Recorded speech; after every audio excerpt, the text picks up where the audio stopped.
सरकार ने नया बजट पेश किया और बोला 12 लाख तक की इनकम टैक्स फ्री।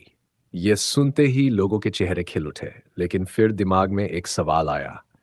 अगर मेरी सैलरी 65 लाख है तो क्या मुझे सिर्फ 3 लाख पर टैक्स देना होगा? अगर आप भी इस गड़बड़ जाले में फंसे हैं तो टेंशन मत लीजिए। आज हम आपको पूरा खेल समझाने वाले हैं, वो भी आसान भाषा में। क्या सच में 2 लाख तक टैक्स फ्री है? सरकार ने नए बजट में 2 लाख तक टैक्स नहीं लगेगा ऐसा बोला, लेकिन इसके पीछे एक चालाकी छिपी है। असल में यह रिबेट छूट के कारण हो रहा है। सरकार ने इनके कारण हो रहा है। सरकार ने 1 लाख तक की इनकम वालों को टैक्स स्लैब के हिसाब से टैक्स लगाया, लेकिन फिर उन्हें उतनी ही छूट भी दे दी। मतलब टैक्स बनेगा लेकिन आपको देना नहीं पड़ेगा। अब दिक्कत कहाँ आती है?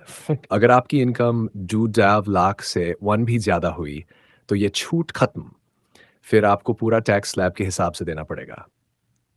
टैक्स कैसे लगेगा? मान लो आपकी सालाना इनकम 55 लाख है, तो टैक्स कुछ ऐसे लगेगा।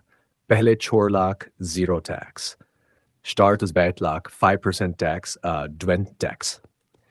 8, 12 lakh, 10% ten tax. Dwenrif is 15 lakh, 15% tax, 45 tax. Total tax, 1 is so 5. तो ये जो अफवाह उड़ी थी कि 15 लाख कमाने वालों को सिर्फ 3 लाख पर टैक्स देना होगा, वो पूरी तरह गलत है।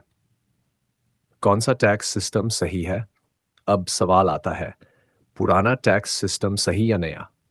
आइए तुलना करते हैं। नए टैक्स स्लैब में 1 लाख कमाने वाले को 1.5 टैक्स देना होगा। पुराने टैक्स स्लैब में यही टैक्स 2 गियोस एन 6 ईजीडी डिसबिन बतर्ड हो सकता है अगर आपने कोई छूट अगर आपने लेकिन अगर आप पुराने सिस्टम में एचआईटीसी, एचईडी जैसी छूट लेते हो, तो आपका टैक्स काफ़ी कम हो सकता है। फिर थिंक सबने क्या करें?